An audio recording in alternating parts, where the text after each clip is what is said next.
வாழ்க்கையில வாழணும்னு மொதல்ல ஆசைப்பட்டவன இப்படி முடிச்சு விட்டீங்க. நானும் இந்த எபிசோட்ல நெறையா எதிர்பார்த்தேன். எந்த மாரின்னா, நமக்குள்ள ஒரு ஸ்பெகுலேஷன்ஸ் போயிட்டு இருந்துச்சு. அந்த டைட்டில வச்சு "the Frenchman, the woman and the man named mother's milk." அவங்க 3 பேருமே இறந்துருவாங்கன்னு சொல்லிட்டு ஒரு ஸ்பெகுலேஷன்ஸ் பயங்கரமா இந்த வாரம் ஃபுல்லாவே ஓடிட்டு இருந்துச்சு. ஆனா இந்த மாரி ஒரு எண்டிங் பாய்ஸ் டீம்ல இருந்து வரும்னு நான் நெனச்சு கூட பார்க்கல. கிளைமேக்ஸ் ஹார்ட்டயே உடைச்சு வச்சுருன்னு தான் சொல்லணும் எனக்கு. இது எல்லாத்துக்கும் பில்லி பூச்சரோட ரிவெஞ்சும் இருக்கு. ஹோம்லேண்டர் நீ அனுபவிப்பவே, எங்க இருந்தாலும் அனுபவிப்பவ நீ பண்ணதுக்கெல்லாம். என்ன நடந்துச்சுன்ட்டு வாங்க வீடியோக்குள்ள போகலாம். Welcome to another episode of the boys season 5. இந்த எபிசோட் நம்பர் 7 ப்ரீ ஃபினாலேனே சொல்லலாம். ஸோ இந்த எபிசோட பேர் எல்லாத்துக்குமே தெரிஞ்சிருக்கும். பிகாஸ் இந்த ஒரு வாரமா அந்த எபிசோடோட டைட்டில் தான் வந்து ரொம்ப ட்ரெண்டிங் அட் த டாப் அப்படின்ற மாதிரி போயிட்டு இருந்துச்சு. The Frenchman, the female and the man called mother's milk. So அந்த ஸ்பெகுலேஷன்ஸ் நம்ம எல்லாருமே அந்த டைட்டில் வச்சு சொன்னோம். இவங்க 3 பேருமே இறந்துருவாங்க. ஃப்ரெஞ்சி, கெமிக்கோ, எம்எம் 3 பேருமே வந்து இறந்துருவாங்க அப்படின்ற மாதிரி தான் நம்ம எல்லாம் இந்த ஒரு வாரம் ஃபுல்லாக கடைசி 2-3 நாள் ஃபுல்லாக பயங்கர டிஸ்கஷன்ஸாக இருந்தோம். பட் அது எல்லாத்துக்கும் அப்போசிட்டாக நடந்துச்சு. ஸோ ப்ராப்பராகவே இந்த வீடியோவை ஸ்டார்ட் பண்ணலாம். எனக்கு வந்து பர்சனலாகவே சொல்லப்போனால் இந்த எபிசோடு ஒரு மாதிரி ஆயிடுச்சு எண்டிங்.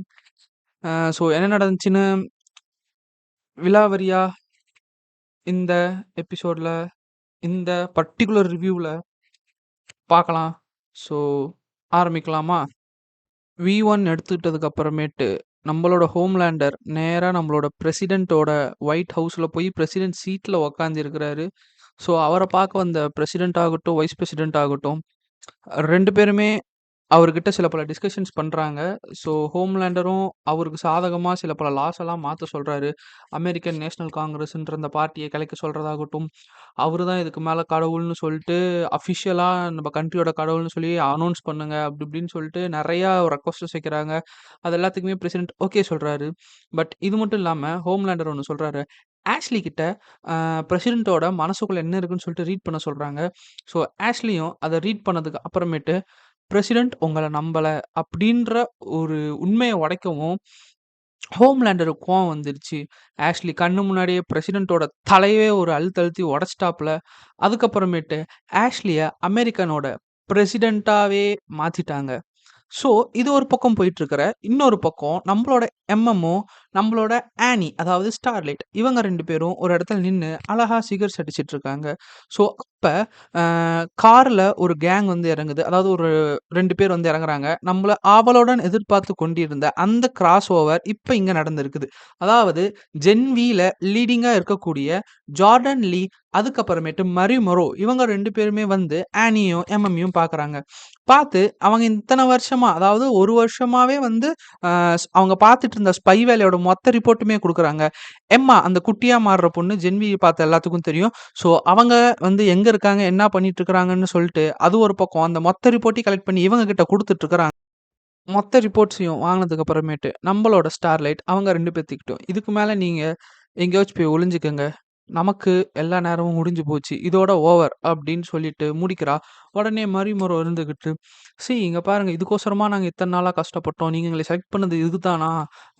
அப்படின்னு சொல்லிட்டு அவங்க ஒரு பக்கம் வாக்குவாதம் வைக்க, இன்னொரு பக்கம் ஆனி இருந்துகிட்டு, உன்னு நீ வந்து ஹோம்லேண்டருக்கு ஈக்குவலான பவர் கொண்ட கேர்ளா இருக்கலாம். பட் ஆனா உன்னால கண்ட்ரோல் பண்ண முடியாம போயிடுச்சுன்னா என்ன ஆகுறதுன்னு ஒரு நிமிஷம் யோசிச்சு பாரு அப்படின்னு சொல்லிட்டு, அவ ஒரு பக்கம் அவளோட பாயிண்ட் ஆஃப் வியூவ சொல்றதுக்கு, இன்னொரு பக்கம் மரிமுறை இருந்துகிட்டு, அப்புறம் எதுக்கு நீங்க என்னைய செலக்ட் பண்ணணும் தேவையில்லாம அப்படி இப்படின்னு சொல்லிட்டு அவங்க காட்டு கத்து கத்திட்டு இருக்கிறப்ப, அவங்க சொல்றாங்க, "நீங்க தான் ஆனி அதாவது ஸ்டார்லைட் உங்கள பார்த்து நான் வந்து அவ்ளோ இன்ஸ்பயர்டான இருந்தேன். ஆனா அது எல்லாமே நீங்க வாட்குள்ள போறதுக்கோசரம் பண்ண வேலையா? இதுதான் உங்களோட உண்மையான மூஞ்சா?" அப்படின்னு சொல்லி கேட்கறதுக்கு, பதிலுக்கு நம்மளுடைய ஆனி ஜனவரி சொல்றது என்னன்னா, "அப்ப நான் சின்ன புள்ள. இப்ப எனக்கு அந்த வயசும், அந்த பக்குவமும் வந்துருச்சு. ஸோ, உனக்கு அந்த ஏஜ்ல நீ அந்த டைமுக்கு வரப்போ உனக்கே நான் என்ன சொல்ல வரேன்னு புரியும்." அப்படின்னு சொல்லி போறாங்க. ஸோ, இதெல்லாம் நடந்து முடிஞ்சதுக்கு அப்புறமேட்டுக்கா, இன்னொரு பக்கமேட்டு நம்பளோட கெமிக்கோ பயங்கரமா கத்துறா. அது வந்து ஹியூகி காதுல விழுவுது. என்னடா ஆச்சுன்னு போய் பார்த்தா, நம்மளோட சோல்ஜர் பாய்க்கு எப்படி நாசிஸ், ரஷ்யன்ஸ்லாம் வந்து அவரோட உடம்புக்குள்ளார யுரேனியம் இருக்கு இல்லையா? யுரேனியம் வந்து செலுத்தி அந்த ஒரு பவர கொண்டு வந்தாங்களோ, அந்த மாரி கெமிக்கோவுக்குள்ளாரையும் கொஞ்சம் கொஞ்சமா யுரேனியம் சேர்த்துக்கிட்டு இருக்கிறாங்க. அந்த பவர திரும்பவும் கொண்டு வரதுக்கு. பிகாஸ் அந்த பவர யூஸ் பண்ணி நம்ம வந்து ஹோம்லேண்டோட பவர்ஸ் எல்லாம் ஆட்டோமேட்டிக்கா டிஃபெக்ட் பண்ணலாம், அழிச்சிறலாம் அப்படின்னு சொல்லிட்டு போன எபிசோட்ல வந்து பார்த்ததுனால, அவங்க அத ட்ரை பண்றாங்க. ஸோ இதெல்லாம் பார்த்துட்டு ஹியூயி கடுப்பாயி, "என்ன பண்ணிட்டு இருக்கிறீங்க நீங்க? இதுதான் உங்க பிளானா? இதுக்கு தான் நீ" சண்ட போடுறாரு. உடனே அந்த இடத்துக்கு நம்பளோட எம்எம் ஒரு பக்கமேட்டு, ஆனி ஜனவரி ஒரு பக்கமேட்டு 2 பேரும் வராங்க. ரொம்பவுமே கேவலமான ஐடியா. அப்படி இப்படின்னு சொல்லிட்டு எல்லாத்துக்குள்ளயும் ஒரு டிஸ்கஷன்ஸ் போயிட்டு இருக்கிறப்ப, யுரேனியம் செல்குள்ள இருந்து வெளிய வந்த கெமிக்கோ, "இத நான் தான் பண்ண சொன்னேன். மனசார தான் பண்ண சொன்னேன். இதுக்கும் புட்சருக்கும் எந்த சம்மந்தமும் இல்ல." அப்படின்னு சொல்லிட்டு அவ வந்து சேஃப்கார்ட் பண்ணிர்றா. இதுக்கப்புறமேட்டு ஒரு பாயிண்ட் ஆஃப் வியூல ஒரு ரூம்குள்ளார போயிட்டு, நம்மளோட ஃப்ரெஞ்சி ஆகட்டும், கெமிக்கோ ஆகட்டும், புட்சர் ஆகட்டும், எம்எம் ஆகட்டும், ஆனி ஆகட்டும், ஹியூயி ஆகட்டும், எல்லாம் உட்காந்து மாத்தி மாத்தி டிஸ்கஸ் பண்ண போறாங்க. ஒத்துக்கலாம். நம்ம கிவ் அப் பண்ணிறலாம். இதுக்கு மேல நம்மளால முடியாது. அப்படி இப்படின்னு சொல்லிட்டு பயங்கரமா வாக்குவாதம் சொல்றப்ப, நம்மளோட பில்லி புட்சர் அவங்க எல்லாத்துக்குமே பயங்கரமா மோட்டிவேஷன் குடுக்குறாரு. அத கேட்டுட்டு, "okay let's start the duty" அப்படின்னு சொல்லிட்டு, ஃப்ரெஞ்சி, கெமிக்கோ அங்க யுரேனியம் டெஸ்ட்ல ஈடுபட்டுட்டு இருக்கிறப்ப, சிஸ்டர் சேஜ் கிட்ட ஹெல்ப் கேட்கறா ஃப்ரெஞ்சி. "வந்து எனக்கு ஹெல்ப் பண்ணு." அதுக்கு அவ, "என்னால முடியவே முடியாது" அப்படின்னு சொல்லி ஒத்த கால்ல நின்னுட்டா. சரி நானே பார்த்துக்கிறேன்னு ஃப்ரெஞ்சி போறா. மறுபடியும் யுரேனியம் குடுக்குறா. கெமிக்கோவால இந்த வாட்டி சமாளிக்க முடியவில்லை. இன்னொரு பக்கம் ஹோம்லேண்டர கடவுளா ஆக்குற அந்த செரிமனிக்கு எல்லாம் ரிஹர்சல்ஸ் பண்ணிட்டு இருக்கிறாங்க. அந்த ஃபாதர் ஹோம் ஃபாதர் ஆகட்டும். ஸோ எல்லாம் ரிஹர்சல்ஸ் பண்ணிட்டு இருக்கிறப்ப, அந்த இடத்துக்கு 4 பேர் போறாங்க. யாரு? ஆனி ஜனவரி, எம்எம், அ ஹோ பில்லி புட்சர், அப்புறம் ஹியூயி. இவங்கெல்லாம் போயிட்டு 2, 2 பேரா பிரிஞ்சு, எப்படியாச்சும் இத தடுக்கணும் அப்படின்னு சொல்லிட்டு, ஒரு கட்டமைப்போட ஒரு சண்ட ஐ மீன் பிரிஞ்சு போய் தேடிக்கிட்டு இருக்கிறாங்க. யாரு ஃபாதர பார்த்தாலும் ஃபர்ஸ்ட்டு நம்ம போட்டு தள்ளிறலாம் அப்படின்னு சொல்லிட்டு. ஸோ, பிரிஞ்சு போறப்ப, அங்க சில பல ஷூட்டிங்ஸ்லாம் நடந்துட்டுருக்குது. இன்னொரு பக்கம் எல்லாத்துக்கும் ரிஹர்சல்ஸ் நடந்துட்டுருக்கு. அப்ப ஹியூயியும், பில்லி புட்சரும் பாத்துர்றாங்க. அந்த ஃபாதர பாக்குறாங்க. அவன் கூட சைக் சூப் இருக்கான். அவன் வந்து எல்லாத்தோட மைண்டையும் ரீட் பண்ற பவர் உள்ள ஒரு ஆள். அவன பாத்துட்டு உடனே இவங்க எல்லாம் தப்பிச்சு ஓட பாக்குறாங்க. பட் ஆனா அவன் புடிச்சர்றான். பில்லி புட்சரையும், ஹியூயியும் புடிச்சு கட்டி போட்டு வச்சர்றான். அவங்களோட மனசுல என்ன இருக்குது அப்படின்னு சொல்லிட்டு ரீட் பண்றதுக்கோசரம் அ ரீட் பண்ணிட்டு இருக்கிறான். இன்னொரு சைடு வந்து ஆனி ஜனவரியும், எம்எம்ஓ ஒளிஞ்சிருந்து அந்த தியேட்டர் அதாவது வந்து சில பல பேத்தெல்லாம் கூட்டிட்டு வந்து ஸ்க்ரீனிங் மாரி ஒரு ப்ரோமோ மாரி போட்டு காட்டுறாங்க. இப்படிதான் வந்து நம்ப ஹோம்லேண்டர கடவுளா மாத்தப் போறோம். இது ஓகேவா? அத பார்த்துட்டு உங்களோட ஃபீட்பேக்ஸ் குடுக்கலாம்னு சொல்லிட்டு உள்ள கூட்டு போய் உட்கார வச்சு, அவங்களுடைய மனசுக்குள்ளார இருக்கிற அந்த ஹியூமன்ஸோட மனசுக்குள்ள என்ன ஓடுதுன்னு சொல்லிட்டு அதையும் ரீட் பண்ணிட்டு இருக்கிறாங்க. இதெல்லாம் ஒரு ப்ரொஜெக்டர் ரூம்குள்ளார இருந்து நம்மளோட ஆனி ஜனவரியும், நம்மளுடைய எம்எம்மும் பார்த்துட்டு இருக்காங்க. இதெல்லாம் ஒரு பக்கம் நடந்துட்டு இருக்கிறப்ப, இன்னொரு பக்கம் அ ஹோம்லேண்டர் தன்னோட நாட்ட வேற மாரி ஆக்கணும்னு சொல்ட்டு, அந்த ஸ்கல் அந்த சின்ன சின்ன இந்த மினியேச்சர்ஸ்லாம் வச்சுக்கிட்டு, அவரு பார்த்துட்டு இருக்கிறப்ப, நம்மளோட சோல்ஜர் பாய் வராரு. "இங்க பாரு மகனே, நான் இங்கருந்து கிளம்பப்போறேன். உனக்கும் எனக்கு இதுக்கு மேல செட் ஆகாது.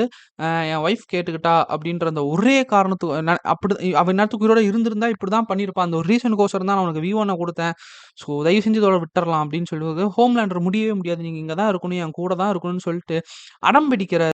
முடியவே முடியாதுன்னு ஹோம்லேண்டர் அடம் பிடிக்க, எல்லா தப்பையும் நான் தான் பண்ணேன். இப்பயாச்சும் நீ எப்போ விட என்னைய மன்னிச்சிரு அப்படின்னு சொல்லிட்டு போறப்ப, சரி போங்க தயவு செஞ்சுன்னு சொல்லிட்டு ஹோம்லேண்டர் கண்ணு கலங்க சொல்றாரு. நல்லபடியா வாழ்க்கையில இரு பையா அப்படின்னு சொல்லிட்டு, என் மகனே அப்படின்னு சொல்லிட்டு சோல்ஜர் பாய் போறாரு. ஹோம்லேண்டர் அழுதுகிட்டே சோல்ஜர் பாயோட கழுத்த நெரிச்சு, அவர வந்து மயக்கமடைய செய்ய வச்சு, அவர அந்த ஃப்ரீசர் பாக்ஸ்குள்ள திரும்பவும் அடைச்சு வச்சர்றாரு. இதெல்லாம் ஒரு பக்கம் நடந்துட்டு இருக்கிறப்ப, அந்த ஃபாதர் வந்து ஃபோன் பண்றாரு ஹோம்லேண்டருக்கு. "இங்க பாருங்க 30 பேத்துல வந்து 6 பேர் மட்டும் தான் உங்கள பிலீவ் பண்றாங்க. மீதி இருக்கிற எல்லாருமே உங்கள பிலீவ் பண்ணல. எனக்கு இன்னொரு சான்ஸ் குடுங்க. நான் உங்கள நம்ப வைக்கிறேன்" அப்படின்னு சொல்றதுக்கு, ஹோம்லேண்டர் இருந்துகிட்டு, "இங்க வந்து எனக்கு ஆப்போசிட்டா யாரும் எதுவும் பேசக்கூடாது. ஸோ எல்லாருமே வந்து என்னைய வந்து கருணையா ஏத்துக்கணும். நீங்க அவங்க எல்லாத்தையும் கொன்னுடுங்க" அப்படின்னு சொல்லிட்டு ஆர்டர் குடுத்து ஃபோன் கட் பண்றாரு. இன்னொரு பக்கம் டீப் வராரு. டீப் வந்து பிளாக் நார கொன்னதுக்கு வந்து சாரி கேட்கறாரு. உடனே ஹோம்லேண்டர் இருந்துட்டு, "நான் உன்னைய மன்னிச்சிட்டேன் டீப்" அப்படின்னு சொன்னதுக்கு அப்புறமேட்டு சொல்றாரு, "V7 நான் கிளச்சிட்டேன்" அப்படின்னு ஹோம்லேண்டர் சொல்றாரு. உடனே டீப் இருந்துட்டு, "எனக்கு அத குடுங்க. என்ன நம்பி குடுங்க. அதுக்கோசரம் மட்டும் தான் நான் என் வாழ்க்கையே தியாகம் பண்ணியிருக்கிறேன். உங்களுக்கோசரம் தான் என் வாழ்க்கைய தியாகம் பண்ணியிருக்கிறேன்னு" சொல்லி பல விதமா பேசி மனச கன்வின்ஸ் பண்ணி பார்க்க ட்ரை பண்ணாரு. பட் இருந்தாலும் ஹோம்லேண்டர் முடியவே முடியாது. உனக்கு நல்ல வாழ்க்கை கிடைக்கும். நீ இங்கேருந்து போ அப்படின்னு சொல்லிட்டு V7 நான் மீன் 7 நான் கிளச்சிட்டேன் அப்படின்னு சொல்லி முடிச்சிடுறாரு. டீப் அழுதுகிட்டே கடல் கரையில உட்காந்துட்டு இருக்கிறப்ப, ஒரு சுறா மீன் வந்து, "இங்க பாரு, நீ தான் வந்து எல்லாத்தையும் கொன்னன்னு சொல்லிட்டு எனக்கு தெரியும். நீ இனிமேட்டு கடலுக்குள்ளார காலே வைக்கக்கூடாது.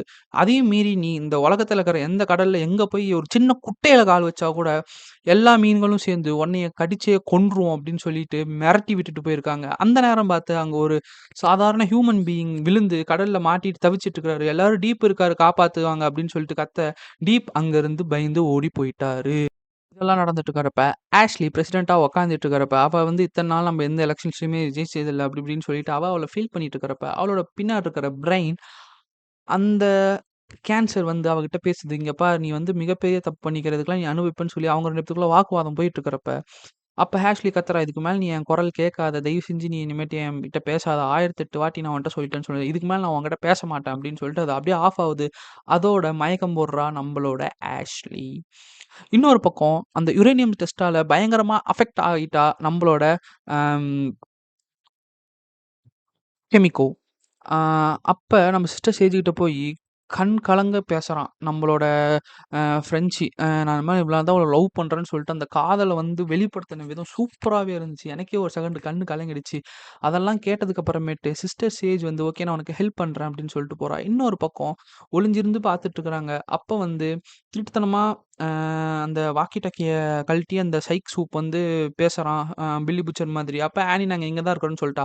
உடனே அவள தேடி அங்கருந்து ஒரு 2, 3 சூப்ஸ் எல்லாம் அனுப்புறாங்க. பட் ஆனா அவங்க அங்கருந்து அ மறைஞ்சு ஒரு இடத்துல ஒளிஞ்சிட்டு இருக்கிறப்ப, அ இன்னொரு பக்கம் பில்லி புச்சர்லாம் கட்டி போட்டுருக்காங்க இல்லையா? அவங்க வந்து பில்லி புச்சருக்குள்ள மண்டைக்குள்ள ஓடிட்டு இருந்த அந்த ஆள் வந்து திரும்பவும் பேசுறான். அப்ப பேசிட்டு இருக்கிறப்ப, "ஹியூயி கேம்பிள் நான் நான் கொல்லப் போறேன்" அப்படின்னு சொல்லிட்டு மிரட்ட, ஹியூயி கேம்பிள் டைவர்ட் பண்றான். அப்ப அவன போட்டு தள்ளிர்றாங்க. ஸோ ஃப்ரெஞ்சி ஆபத்துல இருக்கிறான். சிஸ்டர் சேஜும் ஆபத்துல இருக்கிறான். "காப்பாத்தணும், ஃபோன் பண்ணுங்க" அப்படின்னு சொல்லிட்டு பில்லி புச்சர் ஹியூயி கிட்ட சொல்றான். இன்னொரு பக்கம் இங்க ஃப்ரெஞ்சுக்கு ஃபோன் வரல. பிகாஸ் அவன் ஃபோன் ஆல்ரெடி உடைஞ்சிருக்கிறது அப்படின்றதுனால, சிஸ்டர் சேஜும், ஃப்ரெஞ்சும் பயங்கரமா வந்து ஒர்க் அவுட் பண்ணிட்டு, திரும்பவும் ஃபர்ஸ்ட்ல இருந்து, கிமிகோக்கு அந்த யுரேனியம் பவர செலுத்துறதுக்கு வேலையான ஸ்டார்ட் பண்ணிட்டு இருக்கறாங்க. அவங்க ஒரு பக்கம் அவளுக்கு யுரேனியம் பயங்கரமா உள்ளார கொது கு கு குடுத்துட்டு இருக்கிறாங்க. இன்னும் 13 செகண்ட் தான். பட் ஆனா அவளால முடியல. ஸோ இருந்தாலும் அதையும் தாண்டிக்கிட்டு யுரேனியம்லாம் குடுத்து முடிச்சதுக்கு அப்புறமேட்டு ரொம்ப வீக் ஆயி வெளிய வரா நம்மளோட கிமிகோ. இன்னொரு சைடு பார்த்தீங்கன்னா, அங்க அந்த மக்கள் மீதி பேர்லாம் வந்து நம்பாம இருந்தாங்க இல்லையா? அவங்களலாம் பயங்கரமா கொன்னுட்டு இருக்கிறாங்க. அப்ப நம்மளோட ஆனி ஜனவரியும் சரி, எம்எம்மும் சரி காப்பாத்துறாங்க. இதுக்கு நடுவுல ஒரு கான்வர்சேஷன் நடக்குது. எதனால வந்து மதர்ஸ் மில்க் அப்படின்னு சொல்லி எம்எம்ம கூப்பிடுறாங்கன்னு சொல்லிட்டு, அந்த பேக் ஸ்டோரி எல்லாம் சொல்லிட்டாரு. ஸோ இதனால தான் அவர மதர்ஸ் மில்க் அப்படின்னு சொல்லி சொல்றோம் அப்படின்னு சொல்லிட்டு ஒரு எக்ஸ்ப்ளனேஷன்ஸும் இதுல இருந்துச்சு. அவங்கெல்லாம் காப்பாத்துனதுக்கு அப்புறமேட்டு, ஒரு சேஃபான ஒரு இடத்துக்கு கூட்டு போய் அந்த பொதுமக்கள் எல்லாம் ஆனி ஆகட்டும், எம்எம் ஆகட்டும் போய் உடுறாங்க. அங்க ஜார்டன்லியும், மரிமோரும் இருக்காங்க. அவங்க கிட்ட திரும்பவும் ஹெல்ப் கேட்கறாங்க. திரும்பவும் வாங்க, it's going to be start again அப்படின்னு சொல்லிட்டு, அவங்க 2 பேரும் ஓகே அப்படின்னு சொல்லிட்டு இருக்கிறாங்க. ஸோ இன்னொரு பக்கம் அ அலாரம் அடிக்குது ஃப்ரெஞ்ச் இருக்கிற அந்த ஸ்கூலுக்குள்ளார. என்னடான்னு பார்த்தா, பறக்கிற சூப் யாரோ இருக்கிறாங்க அப்படின்னு சொல்லி டிடெக்டர்ல காட்டுதுன்றப்போ, ஹோம்லேண்டர் அப்படிங்கிறான் சிஸ்டர் சேஜ். உடனே கிமிக்கோவையும் சிஸ்டர் சேஜியும் வந்து அ அந்த புகை கூண்டெல்லாம் இருக்கும் இல்லையா? லைக் நம்ம எப்படி சொல்றது? அ அந்த லைக் எனக்கு அது பேர் மறந்து போச்சு. அந்த கிச்சன்ல மேல அந்த தாளிச்சோம்னா, அந்த இதெல்லாம் வெளிய போறதுக்கு ஒண்ணு சிம்னி. அது அந்த இதுக்குள்ளார வந்து வச்சுட்டா ஹோம்லேண்டரால ஸ்கேன் பண்ண முடியாது, தெரியாது. அவரால பார்க்க முடியாதுன்னு சொல்லிட்டு, அந்த ஸ்டீல் சிம்னிக்குள்ளார போய் அவங்க 2 பேத்தையும் அடைச்சு வச்சுட்டு, அந்த யுரேனியம் ரூம்க்குள்ளார நம்மளோட ஃப்ரெஞ்சு போய் இருக்கிறான். அப்ப ரொம்ப நேரமா அந்த ரூம் அதாவது அந்த உள்ள வந்த ஹோம்லேண்டர் ரொம்ப நேரமா அந்த சிம்னிய உத்து பார்க்க ட்ரை பண்றான். பட் இப்ப அங்கருந்து டைவர்ட் பண்ணணும்னு சொல்லிட்டு ஃப்ரெஞ்சு இப்டி இப்டிங்கிறான். அந்த அசைவ வச்சு அங்கருந்து ஹோம்லேண்டர் ஜிர்க்குன்னு வந்துட்டாப்ல இங்க. வந்து "ஃப்ரெஞ்ச் மேன்" அப்டின்னு சொல்லிட்டு நக்கலா பேசுறாரு. அப்ப பேசிட்டு இருக்கிறப்ப ஃப்ரெஞ்சி வந்து நான் எங்க இருக்கிறாங்கன்னு அவன் சிஸ்டர் சேஜ் எங்க இருக்குன்னு பொறுமையா தான் கேட்டான் ஹோம்லேண்டர். இப்டின்னு சொல்லிட்டு அவனோட ஆட்டிட்யூட இப்டி காமிச்சுட்டான் ஃப்ரெஞ்சி. ஆ ஸோ டென்ஷன் ஆன ஹோம்லேண்டர் கொல்லலான்னு பார்க்குறான். அதுக்குள்ளார நம்ப ஆளு யுரேனியம் ஆன் பண்ணிட்டாரு. இது வந்து ஃப்ரெஞ்சையும் அஃபெக்ட் ஆவுது. ஹோம்லேண்டரையும் அஃபெக்ட் பண்ணுச்சு. டப்புன்னு ஒரு சத்தம் நடந்துச்சு. அதுக்கப்புறமேட்டு ஹோம்லேண்டர் அங்கருந்து பறந்து போயிடுறான். உடனே அங்கருந்து கெமிக்கோ ஃப்ரெஞ்சின்னு கத்திக்கிட்டு வெளிய வரா. சிஸ்டர் சேஜும் வெளிய வரா. போய் பார்த்தா ஃப்ரெஞ்சிய பயங்கரமா அடிச்சு சேதப்படுத்திட்டான் நம்மளோட ஹோம்லேண்டர். ஃப்ரெஞ்சியோட உயிர் பிரிய போகுது. அந்த நேரத்துல கெமிக்கோ பயங்கரமா கதர்றா. பட் ஆனா ஃப்ரெஞ்சி, "நீ தான் என்னைய வந்து ட்ரக் டீலரா இருந்த ஒரு பையன வாழ ஆசைப்பட்ட வச்சிருக்கிற. முறையா நான் என் வாழ்க்கையில வாழ ஆசைப்பட்டேன். அதுக்கு நான் உன்கிட்ட தேங்க்ஸ் சொல்லிக்கிறேன்." அப்படி இப்படின்னு சொல்லிட்டு, கடைசியில கெமிக்கோவோட மடியிலேயே ஃப்ரெஞ்சி செத்து போயிட்டான். இந்த பாய்ஸ் டீமுக்காக ஃப்ரெஞ்சி தன்னோட உயிரையே இந்த இடத்துல குடுத்துட்டான்னு தான் நம்ப சொல்லணும். கெமிக்கோவ காப்பாத்திருக்கிறான், பில்லி பூச்சர காப்பாத்திருக்கான், ஹியூகிய காப்பாத்திருக்கான், எம்.எம்.அ காப்பாத்திருக்கிறான். ஸ்டார்லைட் எல்லாத்தையுமே ஃப்ரெஞ்ச் அந்த இடத்துல எல்லாத்தையுமே காப்பாத்திருக்கிறான். ஸோ, இதுக்கு மேல கெமிக்கோக்குள்ள அந்த பவர் வரும்னு கூட நமக்கு தெரியும். அந்த இடத்துல சாகுற இடத்துல செத்ததுக்கு அப்புறமேட்டு கரெக்ட்டா பில்லி பூச்சரையும், ஹியூகியும் வராங்க. வந்து ஃப்ரெஞ்சியோட டெட் பாடிய பார்க்குறாங்க. பார்த்துட்டு அவங்க 2 பேத்துக்குள்ளார ஒரு சிந்தனை மாற்றங்கள். ஸோ, இதோட இந்த ஃப்ரெஞ்சியோட வீர மரணம்னு சொல்லலாம். இதோட வந்து இந்த எபிசோட முடிக்கிறாங்க. அடுத்த எபிசோடு தான் கடைசி எபிசோடு. பயங்கரமா இருக்கும்னு நெனைக்கிறேன். ஸோ, அதுக்கு நம்ம ஒரு வாரம் வெயிட் பண்ணலாம். மறக்காம சப்ஸ்கிரைப் பண்ணுங்க. பார்க்காதவங்க போய் பாருங்க.